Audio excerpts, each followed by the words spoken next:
So you've been thinking about purchasing a cottage here in Ontario. Maybe as an investment, maybe just for your personal vacation property. In this video, I'm going to be going over my top 7 tips that you should be aware of before diving into the cottage market.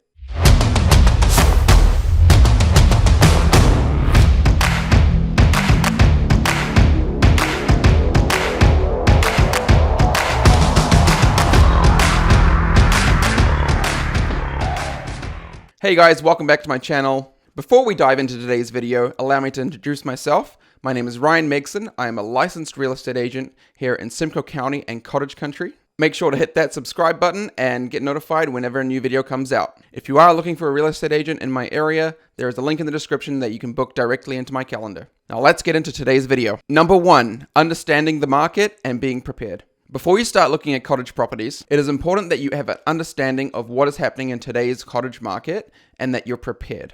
We have seen waterfront properties in Cottage Country increase up to 77% since the beginning of the pandemic. This makes it extremely difficult to predict where a property will sell just based on list price alone, with some properties selling for double and even triple the list price. Something I like to do with my buyer clients is once we have an established budget or a mortgage pre-approval, we then take a look at what is recently sold in that price range and come up with a realistic list of wants and needs. That way, when you start taking a look at properties, we can make sure that we're actually going to properties that we know you have a chance to compete on. It is more important than ever to make sure that you align yourself with the right professionals so that you are prepared and can act quickly if the right property comes along. Number 2, getting as much information as possible about lakes and rivers. Now that you've established a budget and are able to start looking at properties, there are a number of things that we need to do to make sure that we're doing our due diligence before offering on a property. One being is to find out as much information about the lake or river that your property fronts onto, as well as making sure that that body of water meets the requirements that are in your wants and needs. There are a large number of lakes in Ontario that have restrictions on things that you can and cannot do on that lake. There are many lakes in Cottage Country that have restrictions on whether or not you can use motorized equipment or not, as well as some lakes having noise restrictions. Now, this is not a good thing or a bad thing, it just depends on what you want to do with the property. If you're into water sports and you want to be out there wakeboarding and sea doing, then purchasing a property on a non-motorized lake is going to be a bit of a letdown. And on the flip side, if you're looking for a nice quiet cottage to go and relax and read a book, then a non-motorized lake is going to be very desirable for you. Other things that would be good to look into is the water quality of the lake and whether there are contaminants like blue algae. You may also look into how many other cottages are on that lake and whether or not the lake is at capacity. A lot of this information will be available on either the municipalities or Ontario's website. Number 3, water and waste management. Majority of cottage properties are going to be in rural areas and will not have access to municipal waste and water. This means that they're going to be on some sort of septic system as well as a well or lake water. When we talk about septic systems, there are a number of different types that you're going to want to be aware of before offering on a property. Things like septic holding tanks may be less desirable to some buyers, as depending on the size and usage, you may have to have a company come out and pump it out several times a year. You should also always look into the location of the septic system and make sure that it was installed correctly and with the right setback requirements should there be any issues down the road where you have to remove it and potentially an environmental cleanup. When we talk about water, there are several different ways in which a cottage can be plumbed to have running water. One of which being a well system, which is very popular in most rural properties. Though well water can be some of the safest and cleanest drinking water, it is important to always have this water tested prior to putting in a firm offer. This can be done by taking a sample of the water from the cottage and taking it to your local public health unit. There, they'll be able to test it for different contaminants as well as bacteria. If the property does not have a well, it could likely be plumbed from the lake water. If this is the case, then you'll want to inspect the pump, make sure that it is in good working condition, and also check if there are any treatment systems so that the water is actually safe to drink. Number 4, winterized versus non-winterized. When you're establishing your list of wants or needs, consider whether you're going to be using the property in the wintertime. There are a lot of cottages out there that are fully winterized, and there are others that are only 3 seasons and do require to be closed down prior to winter. Now, when you're looking at fully winterized cottages, they are going to be more expensive than the 3-season cottages. There are some 3-season cottages which could easily be converted to 4 seasons, depending on what has already been done and how much money you're looking to spend. Things like heated water lines and insulation may not be that costly, but if you're looking at installing a new furnace with a propane tank and a full ductwork system, that could start to add up. Cheaper options like baseboard heaters and wood-burning stoves may be cheaper for installation, but could affect either your hydro bill or your insurance premiums. Number 5, property access. There are a large number of things you need to look out for when considering access to the property. A lot of cottages in Ontario are located on municipally maintained roads, where the municipality owns the road and also maintains and plows it in the winter.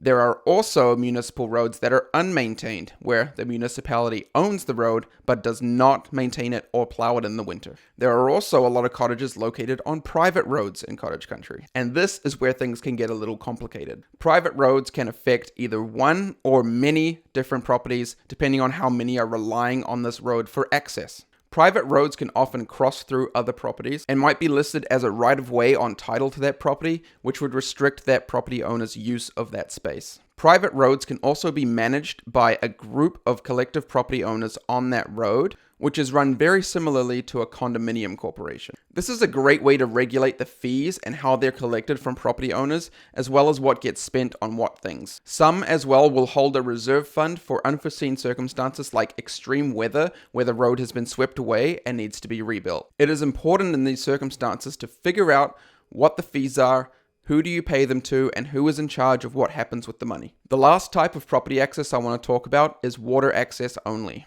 With this type of property, the only way to get there is by boat. This is especially common with island cottage properties or properties on river systems like the Trent Severn Waterway. You'll want to assess where you can launch the boat, where you can leave your car, and how long it takes you to get to the property. Some people don't like the idea of being that far away from things like hospitals, grocery stores, but again, that comes down to your personal preference. Boat access only cottages generally sell for a lot cheaper than ones on roads. Number 6. Short-term rentals. If you're looking at a cottage property for maybe a potential investment, such as Airbnb, there are definitely some things you need to consider before offering on a property, as the municipality may have restrictions on how you can use that property as a short-term rental. Some municipalities have discussed imposing certain areas where you can and cannot have a short-term rental, as well as owners having to acquire a license from the municipality. Owners may also be required to abide by certain restrictions, such as occupant load maximums, site plans, as well as separation requirements. There may also be a demerit system in place where owners can get demerit points for infractions like noise complaints. And finally, number 7. Shore road allowances. Many waterfront properties in Ontario have what's called a shore road allowance, which is the 66 feet from the shoreline that is actually owned by the Crown. Back in the 1800s, Crown land surveyors marked off a 66-foot shore road allowance so that loggers, travelers, and waterway transport companies had access to that shoreline. But shortly after, cars and railroads took over, and it became a rather inconsequential issue. However, over the last couple of decades, we've seen a lot of cottages being built on lakes and rivers, creating more and more interest in this land. For many, there is going to be no negative impacts. However, it can become an issue when somebody goes to sell that property, build a new dock or a boathouse, and that doesn't conform to the local legislation. If you want to close the road, you have to purchase the property from the municipality.